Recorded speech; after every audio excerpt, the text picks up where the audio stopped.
Donc, je suis Fabrice.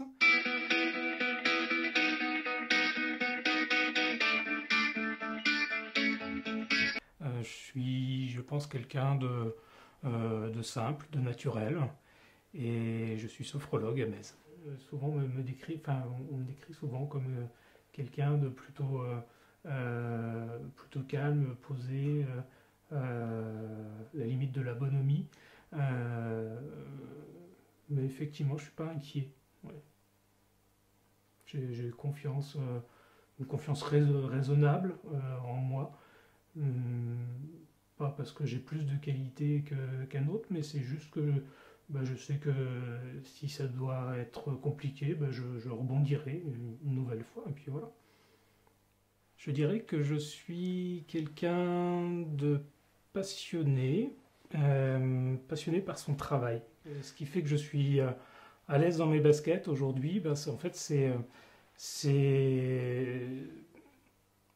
c'est le plaisir que je trouve dans mon activité de tous les jours, dans mon travail. Et, parce qu'en fait, c'est un échange. Et, oui, j'ai vraiment beaucoup de plaisir à ça. Et ça renforce en fait ma personnalité. Oui. Je pense que j'ai hérité de mon père d'une certaine façon de son côté taiseux. Euh, J'observe beaucoup. Euh, je suis assez curieux, j'aime bien poser des questions, savoir comment l'autre fonctionne. Et... Mais j'ai besoin d'observer avant. Ouais, j'ai besoin d'observer. Je suis curieux de tout m'attire. Enfin, et spécialement ce que je connais pas, ce que je comprends pas. Que ce soit des choses liées au domaine médical, à la nature, à la science, à la technologie. Euh, Moi, quand je regarde un objet, je me dis, mais comment ils l'ont fabriqué, comment c'était possible de faire ça. Et la nature, c'est pareil, c'est une perpétuelle source d'émerveillement en fait. Donc, moi, tout m'attire. Ouais. Et donc, je travaille beaucoup avec mon imagination, parce qu'en fait, on se rend compte que le cerveau ne fait pas la différence entre une sensation vécue dans le corps et une sensation imaginée. Ça, c'est les neurosciences qui nous l'ont appris.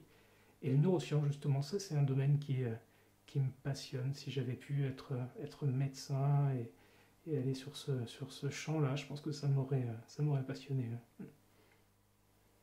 Je pense que je suis avant tout quelqu'un de spontané. Je vais pas calculer, euh,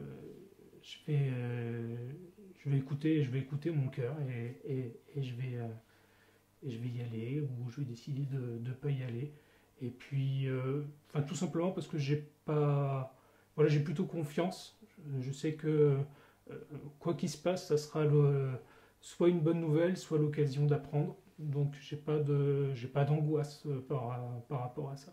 Eh ben, je dirais que ma plus grande qualité, c'est mon authenticité. Je suis naturel et j'aime les choses simples dans la vie. Et je suis aussi quelqu'un de très engagé dans son travail et dans sa vie. Voilà. Je pense que je suis un éternel insatisfait, doué d'un travailleur limite obsessionnel. Donc du coup, je me remets en permanence en cause. Et, et en fait, je pense que j'ai la capacité de faire la synthèse de plusieurs pratiques et de chercher à l'optimiser. Je me projette, c'est vrai, assez facilement à la place de l'autre. J'essaye de comprendre comment ça fonctionne à l'intérieur. Et c'est toujours une source d'émerveillement, en fait. Ouais. On n'a pas tous les mêmes fonctionnements. Et oui, ça c'est... ok. Je valide l'empathie. Au dire des autres. Au dire des autres. En fait, moi, je suis passionné par mon travail. En fait, j'ai pas l'impression de travailler. Donc, j'y consacre énormément de temps. Et souvent au détriment de mes relations. Et ça, tout le monde le suit pas en fait. Donc, donc voilà, je pense que c'est ça mon pire défaut. Comme je suis passionné par ce que je fais, c'est vrai que je vois pas le temps passer. Et c'est aussi au détriment de ma vie relationnelle, on va dire. mais en fait je reçois tellement que c'est pas un manque pour moi.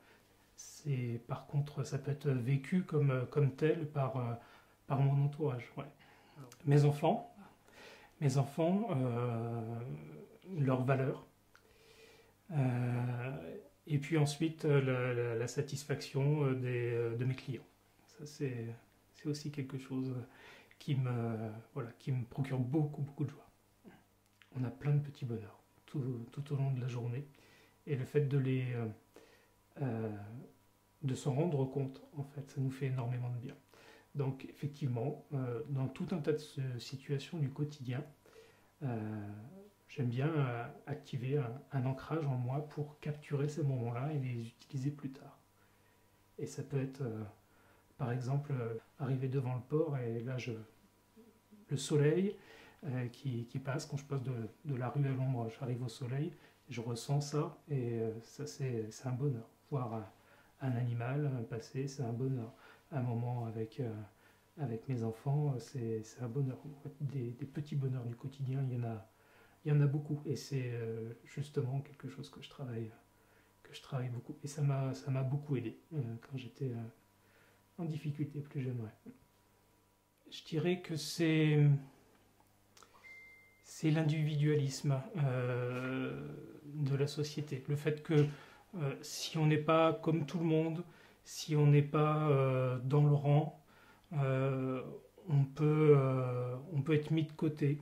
Et voilà, ça c'est quelque chose qui me touche. Ouais.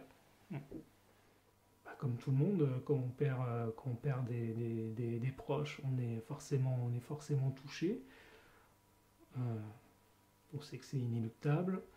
S'il y a pour moi quelque chose qui est important, c'est d'être présent aux derniers instants. Ne pas partir seul. Voilà. Juste par une présence, ou plus, ouais, c'est ça. La solitude dans la fin de vie, ça c'est quelque chose qui pourrait m'angoisser.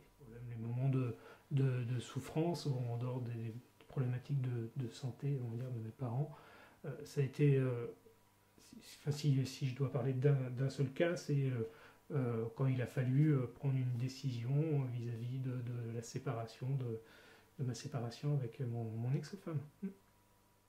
Bah, j'ai toujours peur pour mes enfants. J'ai deux grands-enfants, et ils commencent à quitter le nid.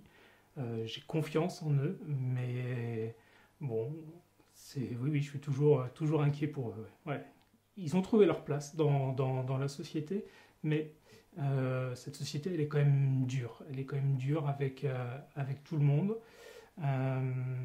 Et comme je l'ai dit, en fait, si on rentre pas dans le rang, on est facilement mis au banc de la société.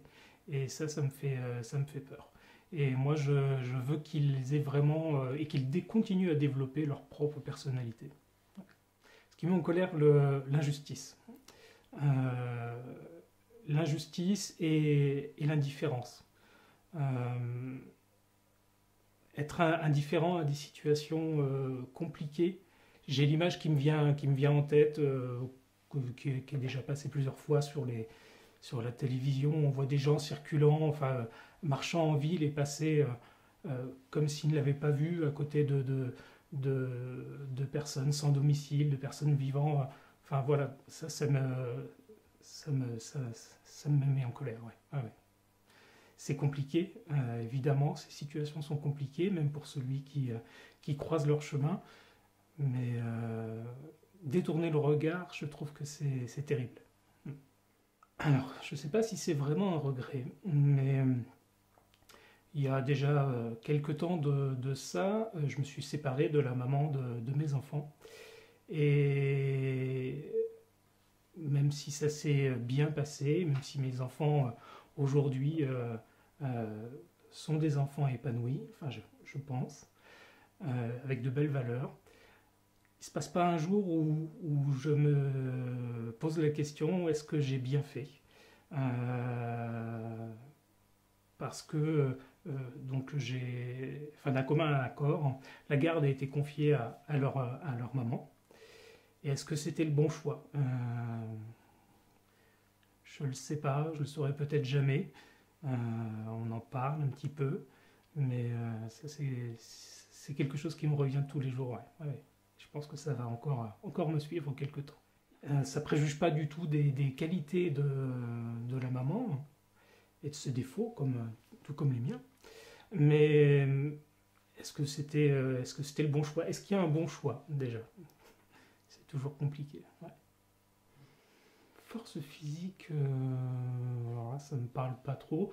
Bon, j'ai eu des petits soucis de santé, mais aujourd'hui c'est réglé. Donc je dirais que c'est plutôt le mental.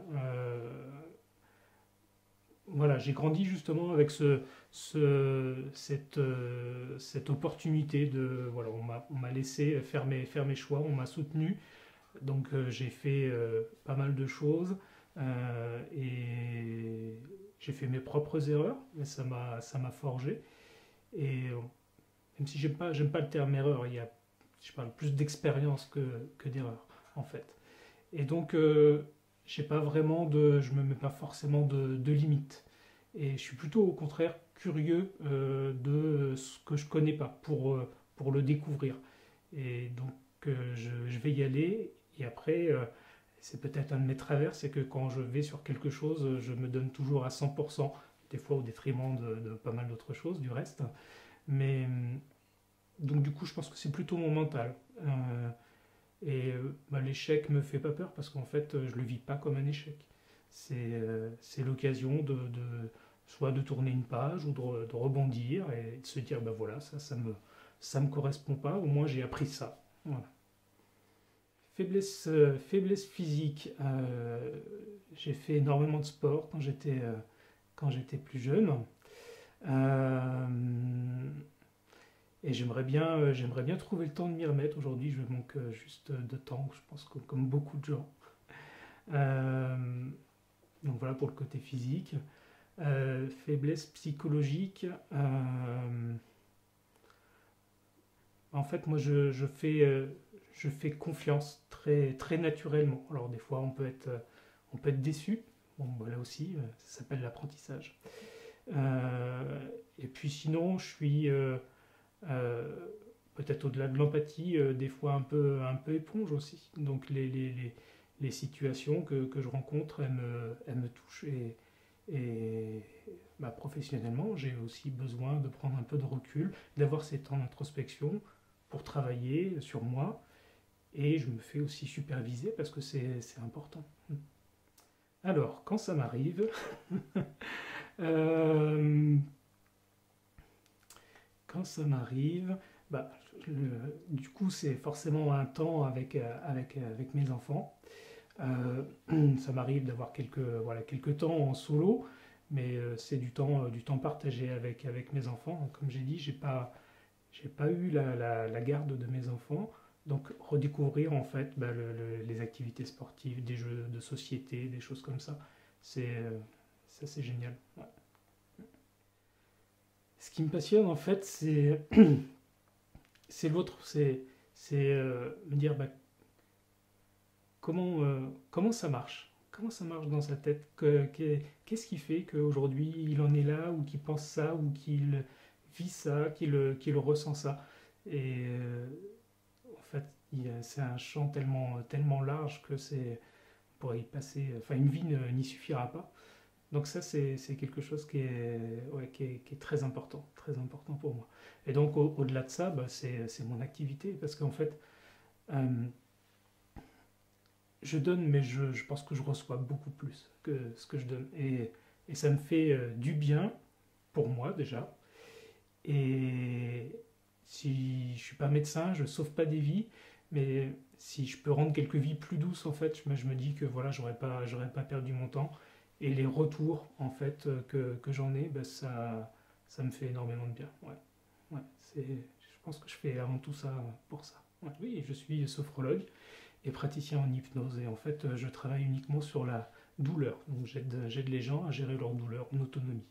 dans ma pratique qui est mixte en fait, qui mêle donc de la sophrologie, de l'hypnose et d'autres techniques, bah, en fait il y a une phase de relaxation physique, une phase de relaxation mentale, et puis on va travailler sur des visualisations à travers de différents systèmes, des sensations de substitution, et on va aider en fait le client à retrouver ses sensations et à les substituer par exemple à ses douleurs, parce qu'on ne peut pas gommer, effacer comme ça abruptement une douleur, parce que sinon quelque chose d'autre risque de prendre la place, et ça peut être plus compliqué, donc on va y aller progressivement. Voilà. Je ne travaille aujourd'hui que sur le champ de la douleur, parce qu'en fait c'est ce qui me passionne, et voilà, c'était important pour moi de faire quelque chose qui me passionne. C'est déjà un champ extrêmement vaste, parce qu'on dit la douleur, mais en fait ce sont les douleurs.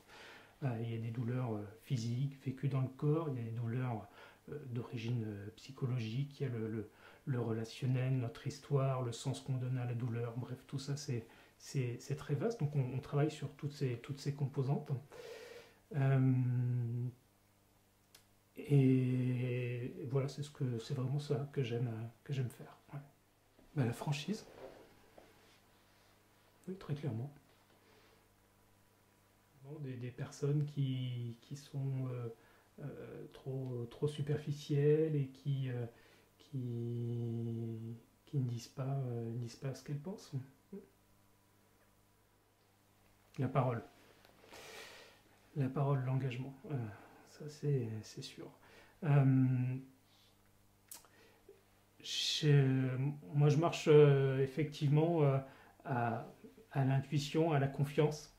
Et pour moi, une parole, c'est sacré. Si on ne peut pas la tenir pour tout un tas de bonnes raisons, on s'en explique et c'est très bien, c'est ok. Mais ouais, la parole, c'est quelque chose d'important. Bah, peut-être juste des valeurs de simplicité. Euh, voilà, simplicité. Le bonheur est dans les choses simples en fait, ouais. Pas dans le superficiel.